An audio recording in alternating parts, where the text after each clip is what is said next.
Telephone है। मैं पूरे पंजाब की जनता को और तीनों पार्टियों के हमारे कार्यकर्ता को कहना चाहता हूं, बैलेट बॉक्स पर जहां पर भी ये 3 निशान दिखे वहां बटन दबाकर मोदी जी के नेतृत्व में एनडीए की सरकार बनाई। मित्रों, हमने एनडीए का घोषणा पत्र करा है और एनडीए के घोषणा पत्र में 11 मुद्दों को लेकर हम चले हैं, मगर मैं आज यहां 3 मुद्दों की जरूर बात करना चाहता हूं। सबसे पहला मुद्दा है सुरक्षा। पंजाब सरहदी प्रांत, पाकिस्तान सटा हुआ है। पंजाब के भाइयों बहनों, सत्ता ऐसे हाथों में दीजिएगा जो पंजाब और देश की सुरक्षा को मजबूत करे, दुश्मनों को उंगली करने का भी मौका न दे, ऐसे हाथों में सत्ता दे। मुझे जब मोदी जी की मिनिस्ट्री में मंत्री बनाया गया मोदी जी के द्वारा, दूसरे दिन पोर्टफोलियो अलॉट हुआ, गृह मंत्रालय मिला, बाद में ब्रीफिंग हुई। मेरे मन में सबसे ज्यादा चिंता थी कि पंजाब में कांग्रेस की सरकार है, क्या होगा। शाम को ही कैप्टन साहब से बात हुई, मैं रिलैक्स हो गया और मैं आपको बताना चाहता हूं सार्वजनिक रूप से, 2 साल तक देश की सुरक्षा को छूते हुए जितने भी मुद्दे आए, कैप्टन अमरिंदर सिंह ने कंधे से कंधा मिलाकर उसका सामना करने का काम किया। दलगत राजनीति से ऊपर उठकर कैप्टन साहब की मजबूरी में जानता हूं, उनके आकाओं को पहचानता भी हूं। जब कैप्टन साहब भारतीय जनता पार्टी की सरकार को राष्ट्रीय सुरक्षा के मुद्दे पर समर्थन करते होंगे, तब इनको कितना सुनना पड़ता हो मुझे मालूम है। मैं उनको अच्छे तरीके से परिवार को जानता हूं, शायद अब तो कैप्टन साहब भी जान गए हैं, मगर फिर भी कोई भी चीज आड़े नहीं आती थी और कैप्टन साहब चट्टान की तरह देश की सुरक्षा के साथ खड़े रहते थे। आज यहां पर मोदी जी के नेतृत्व में एक ऐसी सरकार बनानी चाहिए जो सरकार पंजाब के अंदर, न केवल पंजाब, पूरे भारत की सुरक्षा की चिंता करे और दुश्मनों को कभी भनक भी न लगे, स्वप्न भी न आए कि पंजाब में हम कुछ कर सकते हैं, पंजाब में फिर से आतंकवाद खड़ा हो सकता है। सबसे बड़ी जरूरियात ऐसी सरकार बनानी। मैं ज्यादा कहना नहीं चाहता, केजरीवाल जी आए हैं, गत चुनाव के सारे वीडियो डाउनलोड कर देख लेना। ये लोग नहीं कर सकते। देश को सुरक्षित केवल और केवल नरेंद्र मोदी जी के नेतृत्व में एनडीए कर सकता है। दूसरा हमारा मुद्दा है नशे का। मैं पंजाब की माताओं को, पंजाब की बहनों को हृदय से अपील करने आया हूं, हमारी नई पीढ़ी को, हमारी युवा पीढ़ी को नशे से मुक्त करना चाहते हो तो एक मौका नरेंद्र मोदी जी को दे दो। मैं वादा कर चाहता हूं 5 साल में पंजाब को नशा मुक्त कर। मित्रों, पंजाब को नशे से मुक्त ना अकाली कर सकते हैं, ना कांग्रेस कर सकती है, ना केजरीवाल कर सकते। केजरीवाल पूरे दिल्ली को शराब में डुबाकर, दिन में दिल्ली के युवाओं को शराब पीता कर यहां नशा मुक्ति की बात कर रहे हैं।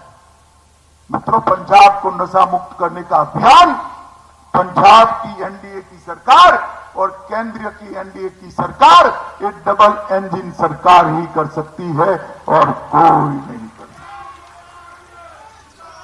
2020 और 2021 ये 2 साल में देश भर में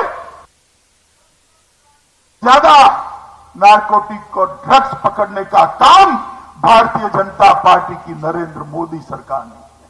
हमारे घोषणा पत्र में हमने कहा है कि अगर एनडीए की सरकार बनती है तो हर जिले पर नारकोटिक्स कंट्रोल सेल बनाएंगे।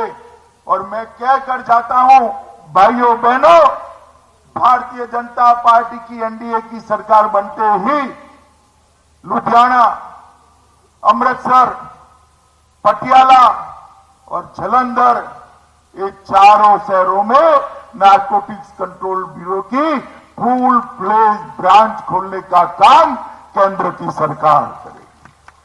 मित्रों, ये नशे को, जो हमारी आने वाली नस्ल को बर्बाद कर देता है, युवाओं को जीने का होश खोश उड़ा देता है, उनके शरीर को बर्बाद करता है, उनके मन को परेशान कर देता है, ये नशे को पंजाब की भूमि पर से विदाई देने का एक समय आ गया है। और अगर ये कोई कर सकता है तो केवल और केवल नरेंद्र मोदी जी कर सकते हैं। यहां भी एनडीए की सरकार, वहां भी एनडीए की सरकार, और नशा पंजाब के बाहर। ये बात आज मैं पंजाब की जनता को करने आया हूं। तीसरा, पंजाब के किसानों के लिए मैं एक महत्वपूर्ण बात करने आया हूं। मित्रों, पंजाब के अंदर किसानों के लिए ढेर सारी बातें सभी लोग करते हैं, मगर मैं ये बात करने आया हूं, पंजाब की भूमि को अब फर्टिलाइजर से संरक्षण देने की समय आ गया है। पंजाब के अंदर क्रॉप पैटर्न चेंज करने का समय आ गया है। सालों तक धरती में फर्टिलाइजर डाल कर जरूरत से ज्यादा पानी का उपयोग कर पंजाब के अंदर ऐसा धान उगाया है, ऐसा गेहूं उगाया है जो आज हमारे शरीर के लिए अच्छा नहीं। किसानों की आय को कम करे बगैर, किसानों की आय को बढ़ाकर यहां पर ऑर्गेनिक और प्राकृतिक खेती की शुरुआत करने का काम नरेंद्र मोदी की भारतीय जनता पार्टी की सरकार करेगी। और किसानों के एक पैसे की आय पूरी कम करे बगैर उसका हर्जाना देकर क्रॉप पैटर्न चेंजिंग का एक पूरा योजना बनाकर पंजाब की भूमि को सालों तक, दशकों तक सुजलाम सुफलाम रह पाए, ऐसी भूमि बनाने का भारतीय जनता पार्टी की सरकार काम करेगी, एनडीए की सरकार काम करेगी। मैं ये 3 मुद्दों पर बहुत जोर देना इसलिए चाहता हूं कि ये तीनों मुद्दे, मित्रों, भारतीय जनता पार्टी ये 3 मुद्दों पर और ज्यादा दमखम से पंजाब की सेवा करना चाहती है। कैप्टन साहब ने सही फरमाया, एक ऐसी सरकार चुनिए जो केंद्र के साथ रहकर पंजाब का विकास करे। 70 के दशक में पंजाब हर चीज में देश में नंबर 1 हुआ करता था। उद्योग की बात करो तो पंजाब का उदाहरण दिया जाता था। किसानी की बात करो तो पूरे देश का पेट भरने का काम मेरा पंजाब का किसान करता था। युवाओं की बात करो तो पूरे देश की सुरक्षा को चौक चौबंद रखने का काम मेरे पंजाब के बहादुर सिंह जवान करते थे। मित्रों, हर क्षेत्र में पंजाब का दबदबा था। वो पंजाब को आज फिर से एक बार पूरे देश में नंबर 1 बनाना है तो केंद्र के साथ कंधे से कंधा मिलाकर नरेंद्र मोदी के हाथ मजबूत करे, पंजाब को पुराना गौरव वापस दिलाए। कैप्टन साहब बहुत वरिष्ठ नेता, मैं हमेशा, कैप्टन साहब दूसरे दल के नेता रहे, फिर भी हमेशा से मैंने कैप्टन साहब का मन से सम्मान करा है। सार्वजनिक भाषणों में भी इनके प्रति सम्मान का भाव। जिस प्रकार का व्यवहार कांग्रेस ने कैप्टन साहब के साथ किया है, मैं पटियाला वालों को पूछने आया हूं, 9 में से 1 भी सीट कांग्रेस को जानी चाहिए क्या? अरे जोर से बोलो, जानी चाहिए क्या? नहीं।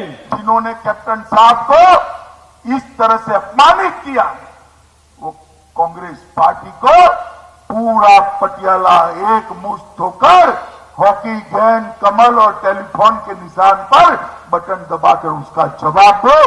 इसका समय अब आ गया है। मित्रों, पंजाब की हालत बहुत खस्ता हो और नेतृत्व भी एक ऐसा पसंद किया है कि कांग्रेस ने संदेश दिया है कि अब और खस्ता होने वाली। मैं चन्नी साहब को कई बार देखता हूं तो मुझे आभास होता है कोई कॉमेडी फिल्म तो मैं नहीं देख रहा। अरे भाई चन्नी, इतने बड़े सूबे के आप मुख्यमंत्री हो, जरा संजीदगी से बात करो। ये कर देंगे, वो कर देंगे, फला कर देंगे, टिक्का कर। 4 लाख करोड़ का ऋण है, कैसे करोगे? कोई रोड मैप है? कोई कार्य योजना है? क्या समझ रहे हो पंजाब की जनता को? आप बोलोगे और सब मान जाएंगे? मित्रों, सारे के सारे बिजली के कारखाने संकट में चल रहे हैं। नवंबर 2020 में 3 थर्मल प्लांट बंद हो गए। जीवी के पावर, नाभा पावर और तलवंडी साबो तीनों बंद हो गए। लहरा, मोहब्बत और रोपड़ में बिजली संयंत्र लगा है, वो भी बंद होने की कगार पर। मित्रों, और आज देश में जो 100 अपराध नशे के खिलाफ अगर रजिस्टर होते हैं, उसमें से 39% पंजाब के अंदर होते हैं। चन्नी साहब, इसके लिए कोई कार्य योजना बताओगे क्या? केजरीवाल जी, इसके लिए कोई कार्य योजना लेकर पंजाब की जनता के सामने आए हो? अरे जब्त की हुई 5 करोड़ टैबलेट नशे की गायब हो गई।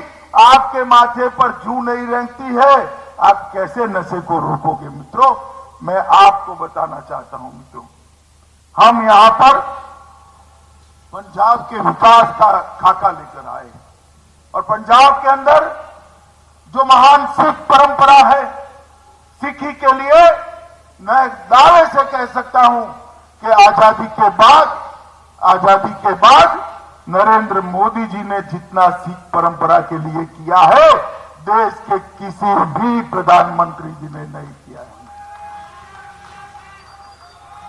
गुरु गोविंद सिंह जी की 350वीं जयंती धूमधाम से देश भर में मना चुके हैं।